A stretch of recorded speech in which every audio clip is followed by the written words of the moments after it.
All right, we can begin now. I wasn't sure at first, and then I asked Dave, who never has lied to me before, and then I was like, David, you might have lied to me. Maybe we both didn't hear it. So, Dave, you're still batting 1,000 in honesty with me, so I appreciate that. So we can begin now. We're in lesson 66, Exodus chapter 18 tonight. If you want to open your Bibles there, we're going to read there shortly through that chapter. Before we do that, let's have a word of prayer together. Our Father in heaven, we thank you for another day that you have provided us the opportunity to gather together. We thank you for the blessing that we see around us. We thank you for your creation. The evidence of your handiwork is around us, and so many of these things. We know that there is a creator because of what you have shown us in your creation. And we also know the greatest evidence of who you are is found in your word and the plan of salvation that you authored and the deliverance that we have from sin because of the great lengths in which you have gone for us. Please bless us as we seek to learn more about you, Father, as we seek to better understand the messages you have left for us and seek to grow stronger in your word. Please bless us this evening and be with all the classes and all the teachers and help us to learn together and grow here at Brownsburg and love one another greater and to love you as you would have us to. It's in Jesus' name we pray, and amen. Exodus chapter 18. We left off in chapter 17 with Israel in the midst of another trial. They've been going through the wilderness, as we mentioned in the last few chapters. We've seen them struggle with thirst. We've seen them struggle with hunger. And we've seen thirst become an issue yet again back in chapter 17. And then we even see them get engaged in their first war or battle as a nation, as the people of Israel, as one group here. And they fought the Amalekites. And we saw Moses with Hur and Aaron up on the mountain, holding up his arms to provide victory for Joshua and Israel over the Amalekites. And God blessed the people and protected them and delivered them. And so that's where we left off. We're finding this group of people in a difficult place through these last few chapters. And now we're going to kind of take a little bit of a different focus in chapter 18. We're still looking at these, obviously Israel in this journey, but now we're going to focus on Jethro is going to arrive here, and we're going to see some interaction between him and Moses in this chapter that I think is quite fascinating and a good discussion topic. So let's read chapter 18 together, and then we can discuss as a class. So, Jethro, the priest of Midian, Moses' father-in-law, heard of all that God had done for Moses and for Israel his people, how the Lord had brought Israel out of Egypt. Now Jethro, Moses' father-in-law, had taken Zipporah, Moses' wife, after he had sent her home, along with her 2 sons. The name of one was Gershom, for he said, I have been a sojourner in a foreign land. And the name of the other, Eleazar, for he said, the God of my father was my help and delivered me from the sword of Pharaoh. Jethro, Moses' father-in-law, came with his sons and his wife to Moses in the wilderness where he was encamped at the mountain of God. And when he sent word to Moses, I, your father-in-law Jethro, am coming to you with your wife and her 2 sons with her.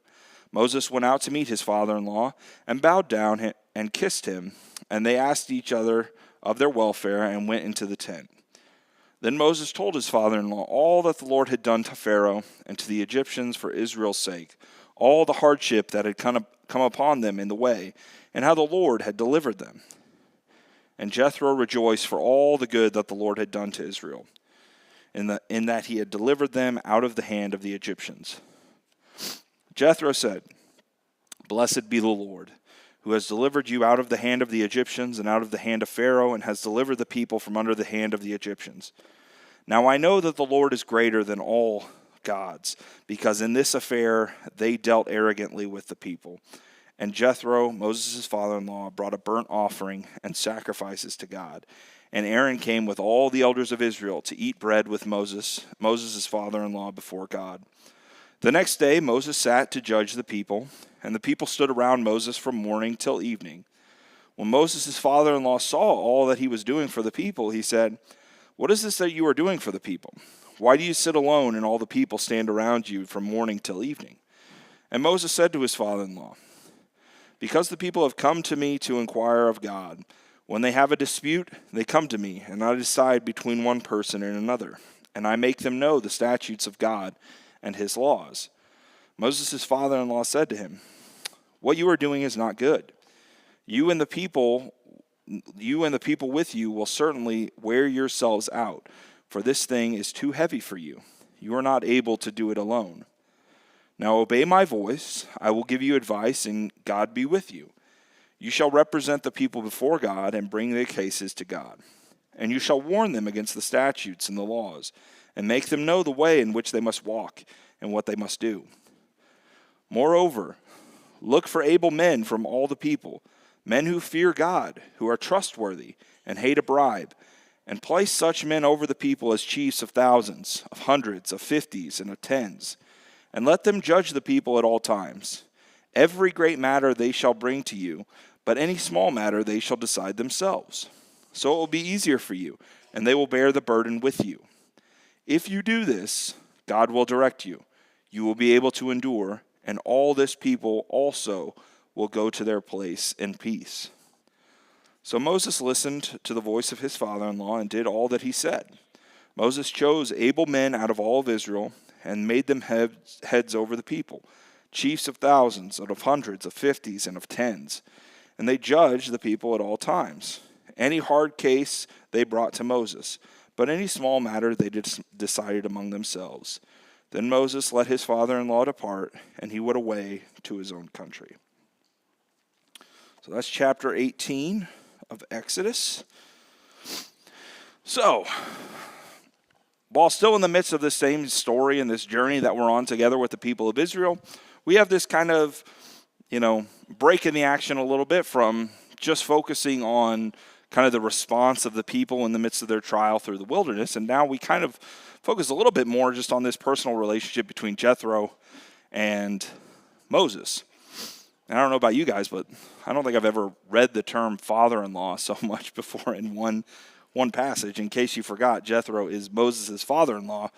But we see Jethro re-enter the story here, and he's been mentioned in Exodus already. When Moses flees from Egypt and goes into the land of Midian, Jethro is there, and obviously Zipporah, whom he marries, and he has 2 children. So all this happens during that time before Moses interacts with God at the burning bush. But now we see Jethro come back to Moses while they're in the midst of this journey through the wilderness. So who is Jethro? What does it tell us about him besides he's Moses' father-in-law?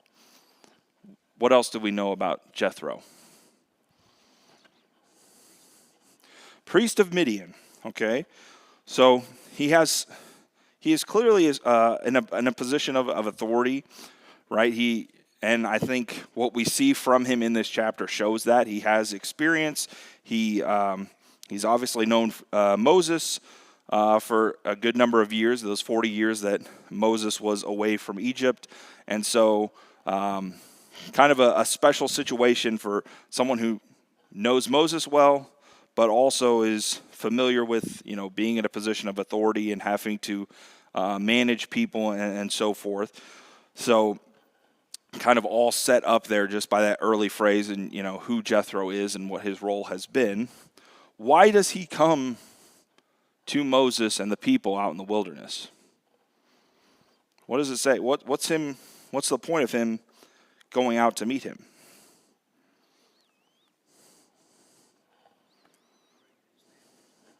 Yeah, he's bringing his family to him, right? So Moses had sent his wife Zipporah and Gershom and oh my gosh, I almost said Ezekiel, Eleazar, back with him to bring to Moses. And then we see this interaction between Jethro and Moses that I think is fairly significant given the context of where it falls in this chapter and in the preceding chapters that we've just read about the last few weeks. What do they talk about? So he brings his family back, but what's the interaction like between Jethro and Moses? What do they talk about? What's the topic of their discussion when they meet together?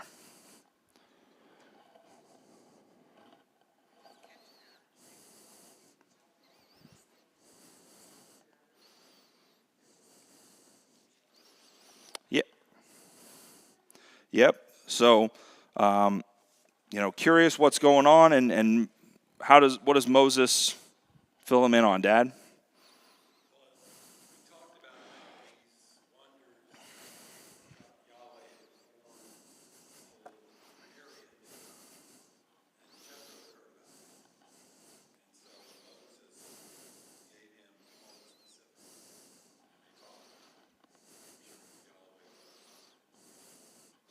Yes. So in this catching up, obviously, they're going to bring up the topic of Israel's escape from Egypt, their deliverance by the power of God, and we see this interaction with Jethro and Moses. Not so much just Moses telling him about this, but Jethro's response when he hears this. So I want to read these couple verses again, and based on what we've been talking about recently, what do you think is significant from Jethro's response that is fitting with the context of where we've been these last few chapters of Exodus? So verse 9 is when, after Moses has told him the story, let's read again Jethro's response. It says, "And Jethro rejoiced for all the good that the Lord had done to Israel, and that he had delivered them out of the hand of the Egyptians. And Jethro said, 'Blessed be the Lord, who has delivered you out of the hand of the Egyptians and out of the hand of Pharaoh, and has delivered the people from under the hand of the Egyptians. Now I know that the Lord is greater than all gods, because in this affair they dealt arrogantly with the people.' And Jethro, Moses' father-in-law, brought a burnt offering and sacrifices to God, and Aaron came with all the elders of Israel to eat bread with Moses' father-in-law before God."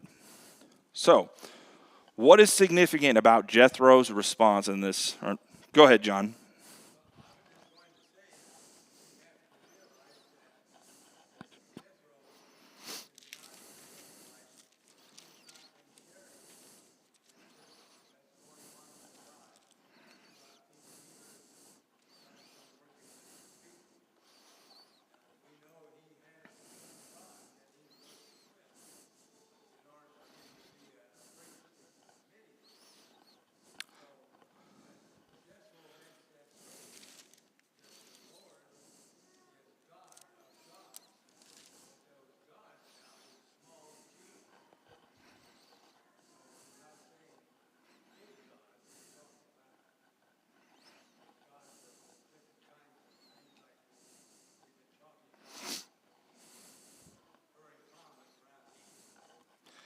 Yeah, I think so. John referenced Jethro's line there about in verse 11.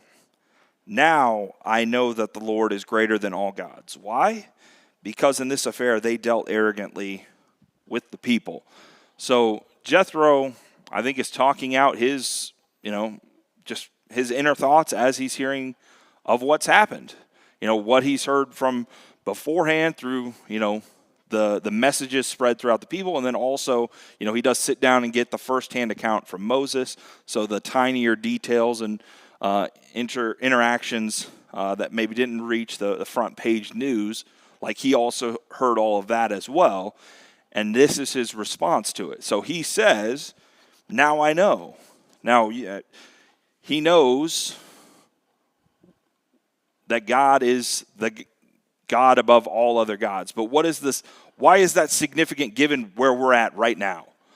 Why is this fitting and important from where we've been in this story and from Israel's deliverance to where they're at in the wilderness now? Why is Jethro's showing up here so significant, Gordy?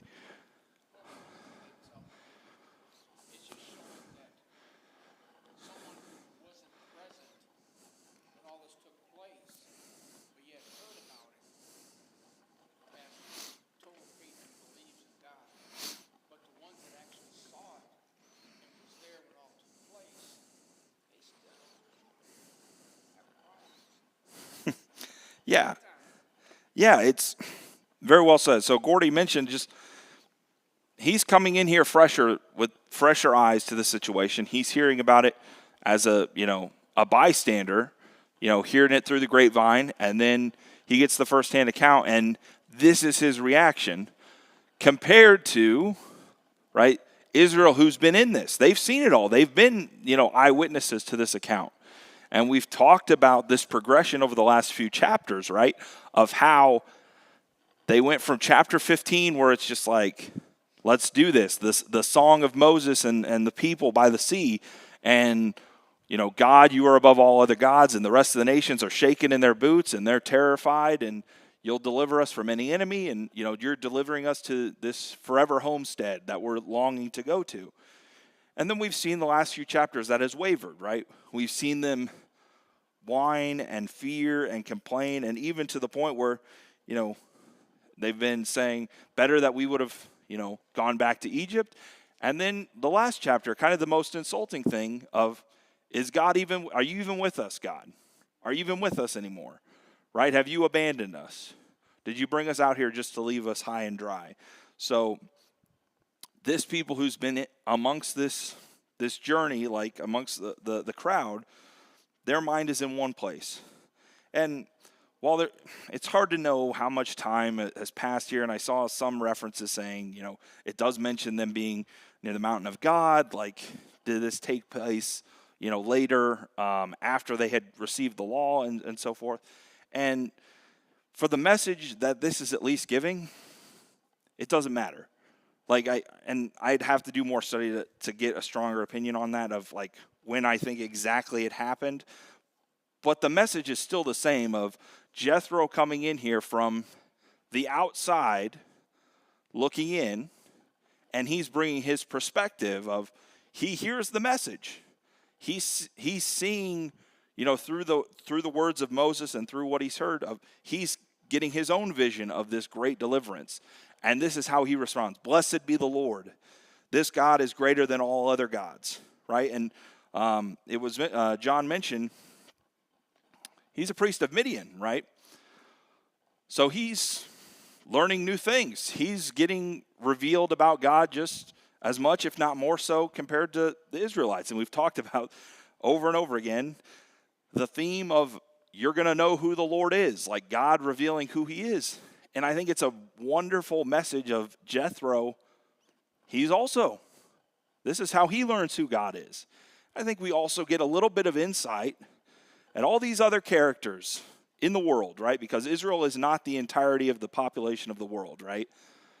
What do other people do in response to this message, right? What do they think and hear and feel and react to when they hear about the deliverance of this inconsequential nation of slaves being delivered out of Egypt by plagues and defeating this world empire?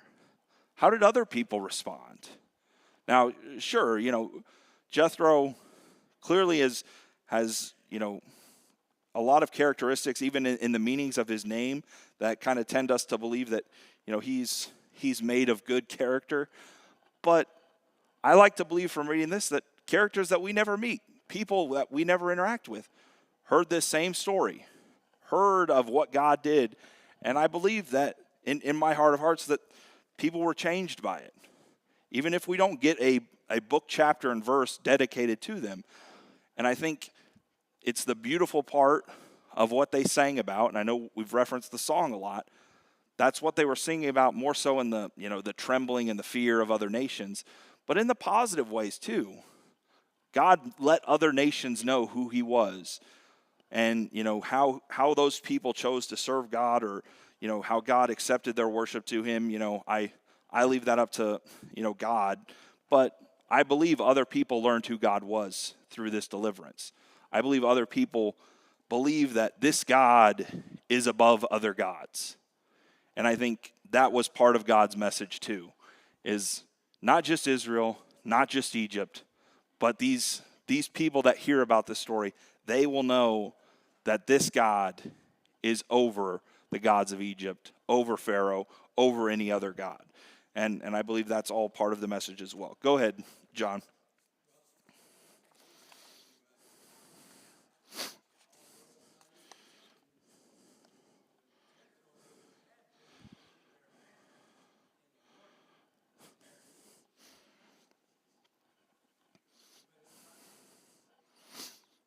Yeah, at least from this interaction here, I think he's just responding to the message of what Moses has given him. I mean, yes, I'm sure the first sight of the manna and the quail and all that stuff would have been, just icing on top of the cake already. But his response, it mentions, is because of what Moses says to him, right? Because it specifically mentions, because of, oh shoot, I've lost it now. For all the Lord, in that he delivered them out of the hand of the Egyptians, and I lost my spot, so I'm not going to dig too deep into it. But yeah, like the story itself brought him to that conclusion. But I'm sure the pillar of fire, the cloud, the quail, the manna, all that adds to it, provides further credence to the validity of the story and the power of God and all that as well. But I guess what the significance too with that, can we just be a little bit too close to things? Can we be a little bit too close to see what's almost just so right in front of us, we're just overlooking it?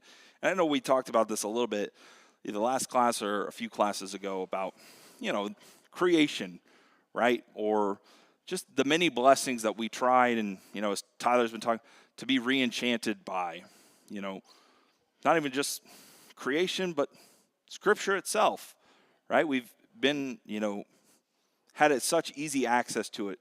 Can we be around it all our life and still find the beauty and wonder in it and appreciate it each time we open up to it? Or is it kind of like, hey, you're in a stinky room for long enough, it doesn't stink anymore, right? Person comes in and they tell you, hey, it stinks in here, right? And I guess probably should have gone the other way, but, you got this guy who's coming in here and he's like, this is incredible. To a group of people that we've been hearing, this is awful. This is unbelievably terrible. God's abandoned us. God's left us. God brought us out here to die. And then this guy comes in and be like, praise be to God.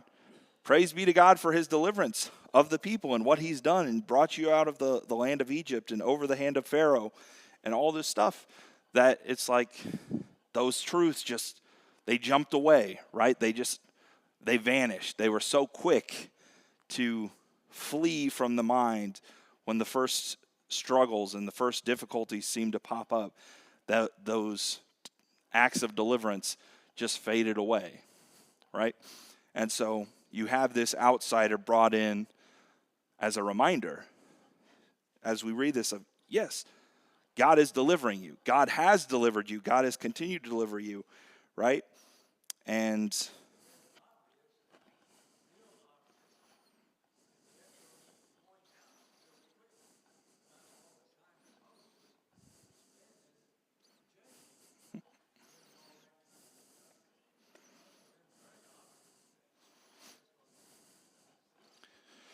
well, yeah, I think the latter half of the chapter still kind of ties in with that same theme of, just a fresh set of eyes, right?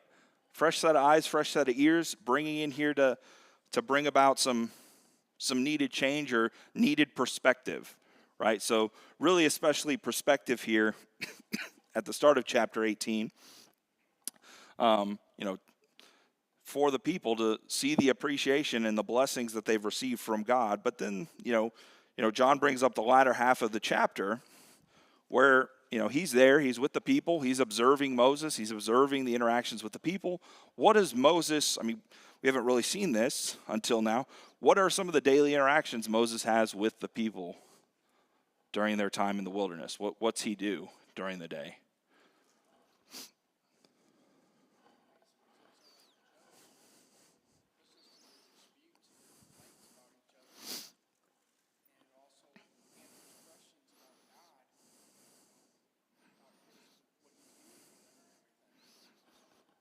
Yeah.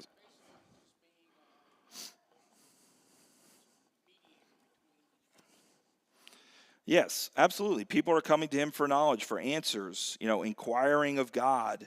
Moses fills them in on the statutes of God and his laws and all these things are things in which Moses can provide to the people, seeking answers, seeking wisdom, knowledge on things. I kind of got vibes of, Solomon, judging people, and, he didn't have to bring any, mothers questioning like whose baby is it or anything, but, those kinds of things, right? So he's dealing with every range of thing. And what's Jethro's perspective that he brings to this? Yeah, so he uses the term, what you are doing is not good, right? And, Gordy mentioned it, it's not the fact of him being a judge and giving the people someone to inquire of the Lord, inquire of someone of wisdom, but it's how he's going about doing it, right? You're going to wear out. You can't be the person that everyone brings every source of issue and complaining, right? So there's chain of command, right? And whatever, and I found this in my line of work, and I'm sure you guys, and not even just the lines of work, lines of, games, sports teams, like anything, having some line of communication generally is going to facilitate a better functioning machine in some form or fashion. So you don't have, person at the bottom, entry level here, go directly to the CEO/owner with a problem of like, we're out of trash bags, right? There's a line of like, hey, this is who you go to. If he has an issue, he goes to the next guy, right? And so, or if my issue is big enough, the guy ahead of me, he will take it to the next guy, right? But you have a process there. So Jethro offers that as a suggestion. Hey, how do you keep from burning out? Distribute, right? Distribute the load. Bear your burdens together. Don't put them all on yourself, right? You can't bear the weight of the entire group of people. You've got to distribute, right? And so what does he do then? How does he distribute his work? What are some of the things that Jethro tells him? Who should he go to? What's the right kind of people to make leaders? John?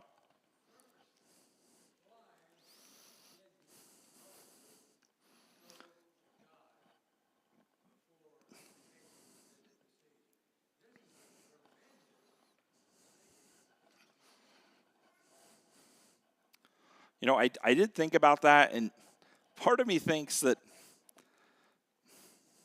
I don't know if, okay.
Yeah, that's looking at it that way, that certainly is a lot of people to find meeting all the standards of able men, men who fear God, who are trustworthy and hate a bribe, and place such men over the people, right? Those are some high standards to reach, and I don't know, I feel like if there were 70,000 of those type of men, part of me thinks things might have been a little bit more in line these last few chapters, right? Just, I don't know, maybe I'm being a little sarcastic with that, but I don't know the breakdown of numbers of like, that means there was a guy just for a 10, group of 10, or how they exactly broke it down. But in the question of inquiring about God, I don't know all of those interactions of, was God inquired without it necessarily mentioning it here? Or is this a matter of what we deal with today where, hey, we do things here in the church to be organized. It doesn't mean we supersede the law or anything like that, but we've certainly done and structured things, right, in certain ways here, and people make decisions that, we come to as a group that we feel like, hey, this is fitting for our group here without it superseding the commands of God, right? So at its core, for this, the structure of people being able to go and appeal and talk and inquire to the Lord, is that process still intact? It is, right? What Jethro is providing is a manner to make that more efficient, right? But this is not a matter of, hey, this whole idea of people going to God through you to inquire of things, that's dumb. Don't do that, right? Or let's change the whole judging system to begin with. At its core, it's still funneled up through like to Moses and more importantly to God, right? It is still the same purpose, the same intention is still found in it, but the structure of how it is accomplished is slightly diversified or altered a little bit without it being something where, well, that's something totally different entirely, right? And so I think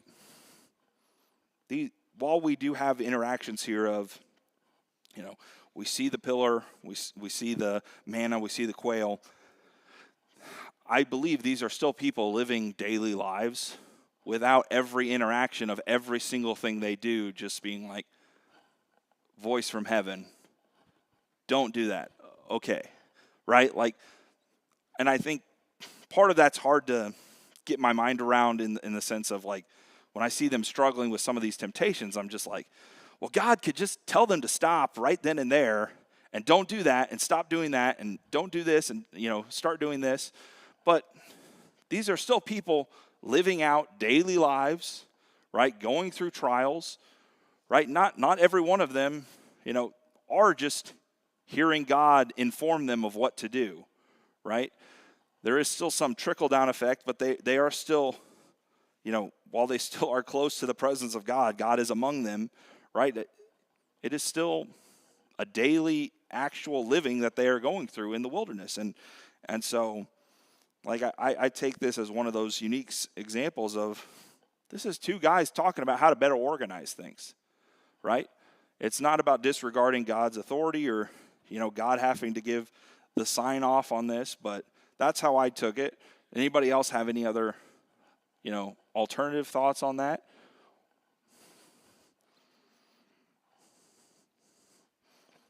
Okay. So, let's talk a little bit about, with that idea of, some of those standards, those expectations for these type of men, right? Men who fear God, who are trustworthy, hate a bribe, right? Those are the type of men they want setting up over the people. So, why? Why those kinds of men? I guess my first thought is with that, to give you, a little bit more deeper into my question. Why is men who fear God the first thing on there? And I think actually, John, this might answer your question maybe more than my long-winded spiel, but that's just how I roll. It takes me a long time to get to the answer, and I usually could have said it in 3 or 4. What's that?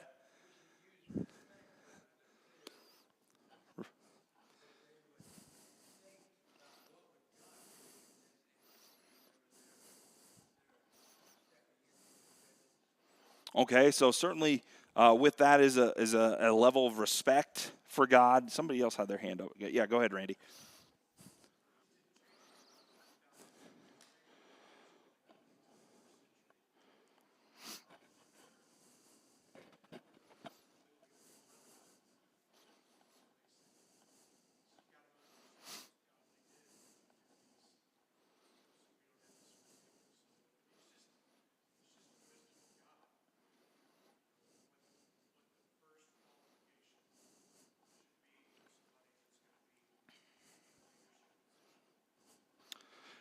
Yeah, so Randy brings up a good point. First valuable trait to have, right? And it's mentioned in Proverbs, right? The fear of the Lord is the beginning of knowledge. Maybe the best trait you can have as a leader is to recognize that you have someone who's a boss over you. Maybe the best thing that you can have as a leader is to realize you are not the ultimate boss. And maybe that's the difficulty some people come into when they accumulate such power, right? And seeing characters in the Bible that have gone through Nebuchadnezzar, an excellent example, right? There was nothing wrong with him having all the wealth and all the success and all those things that he had, right? But when he's looking over his kingdom, right, and he just loses it because he thinks like, I am God. I accumulated this. I got what I wanted from this. I achieved this, right? God brings him low, right? And we learn through that book of Daniel of who truly sits on the throne, and we're learning that same thing through here in the book of Exodus. But having the idea of the humility, the fear, the respect for God is the best foundation for you to have to be in a position not just of leadership, but in a place of judgment, right? And maybe that's even better said, not just leadership, but to be a judge, you must have a standard, correct? To be a true, honest, fair judge, I cannot judge according to my own standard. I must judge according to the standard of God. That is the true way to be a sincere, honest judge. Right? Because whatever my judgments are in terms of my own standard, they will be flawed because they're built by me and I am flawed. Right? So to be the best judge, to be the best leader, you must maintain a sense of fear, of respect. And I think actually Tyler, mentioned this last lesson or lesson. Don't shy away from the fact God is fearful. Maybe I'm actually making this up. I don't know. Maybe he didn't ever say this. Maybe I give him too much credit. Maybe I said that. But there should be fear of God. You should see the power of God, and you should be afraid.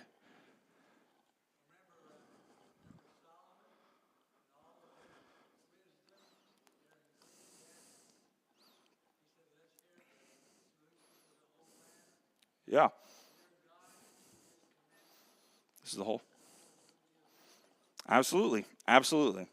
Dad, do you have a hand up?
Yeah. Yeah, good thoughts there. Um, you were mentioning on the logs. I was thinking of Forrest Gump, if anybody's seen that, Bubba and Forrest, you lean up against me, I'll lean right up against you. That way we don't have to sleep with our heads in the mud, right? Didn't realize that was a reference to Adam and Eve, but I'm going to have to watch Forrest Gump again. My goodness. We could call this like, you're getting a minor in film a little bit too, right? Like, we're getting a little minor in film. Not that I probably know too much about film without actually knowing anything at all, but, it's good stuff. We're getting everything in here. Yes, Joy.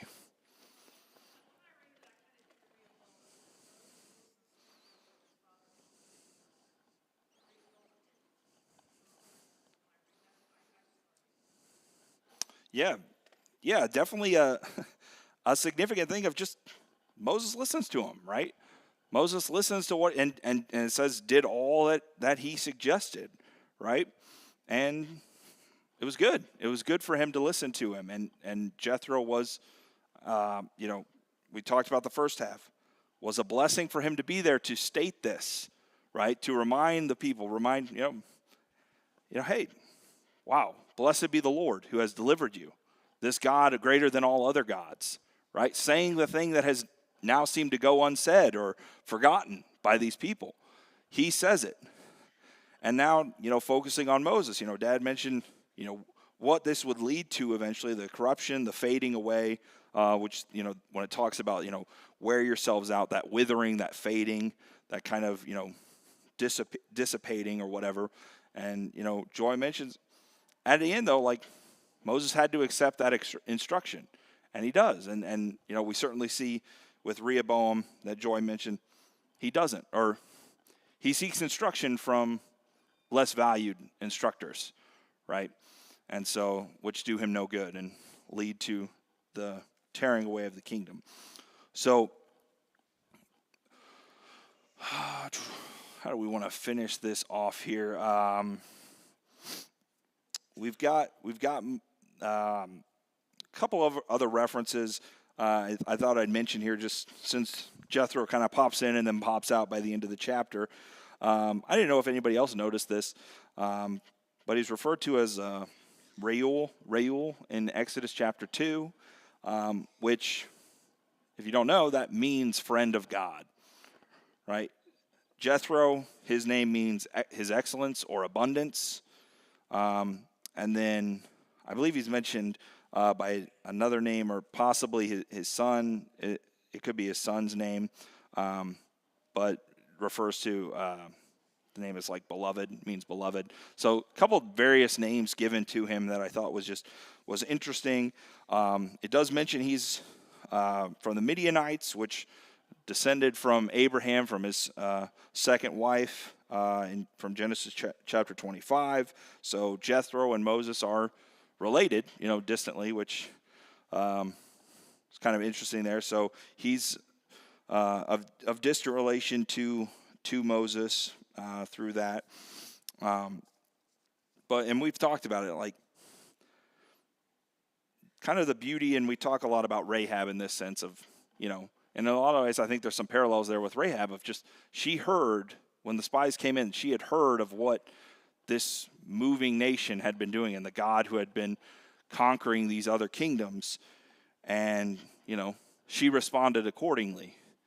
Jethro heard about this, and he responded accordingly. Despite the fact, he was probably a priest of a pagan faith, right? Which adds even more value to that statement of this God who is above all other gods, right?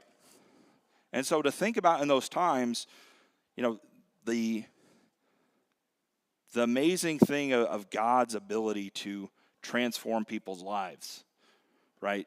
Who have devoted their life to something false, right? For him to go up and say this is to tear down any previous belief, right? Because nobody wants to worship the second most powerful God, right? I worship the God that I think is most powerful, right? Now, if you want to say, well, the Greeks worship many gods, well, they had to worship this God because this God gave this, this other god gave this. So it wasn't just merely a power structure, but they focused on like, I need this, so I worship this guy. This guy is having to alter his focus of, wow, this is the God above all other gods. This is the God that smashes other gods. And he's saying the very things that they sang about a few chapters ago, which is just important for us because we have days that we are Exodus 15 people, that we are Christians that are singing the songs and we feel good and we feel great and I'm faithful to the end. But there are also days where I am Exodus 16, 17 focused Christians where there's not enough water and you're bringing me out here to starve, God, and this life isn't worth it. I'd rather go back. Or what, like there's just days that it's difficult, and Satan, is trying to get us on those days to just be like, yeah, it really isn't worth it, is it? This really he hasn't helped you out that much, really, has he? Is life really better as a Christian? Think of all the things you have to give up. So I think having these examples is just very encouraging, but also a challenge to just like, hey, the next trial's around the corner. Are you going to forget the songs that you sang today? Are we going to forget what we said on Sunday morning and sang about and praise God for who he is and, this awesome God? What are we going to say Monday morning when we're tired and so-and-so didn't get the job done that you expected and now you have to pick up the slack? Or whatever it is. Will I still remember the song? Will I still be able to fear God and to trust God and to be a faithful Christian in those moments, right? Because while you might say, well, sure, we all pitfall and fall down, and I get that, but there's also the challenge of like, people are watching us. Jethro was a bystander who's hearing the message. We could be an encouragement or someone that stands out that makes people question, why are they that way? I want to seek and find a little bit more information and try and gain some knowledge in this. So, there is a challenge. There is a challenge before us each day, but we go to meet it. We go to meet it. And so, just keep people that that are bringing wisdom to you, keep them in your ear, because sometimes you need that extra set of eyes when things get sour and you've lost sight of the blessings of God and how God is delivering us and protecting us. So we'll stop there. We'll pick up on chapter 19. Questions are in the back. Thank you all for your comments.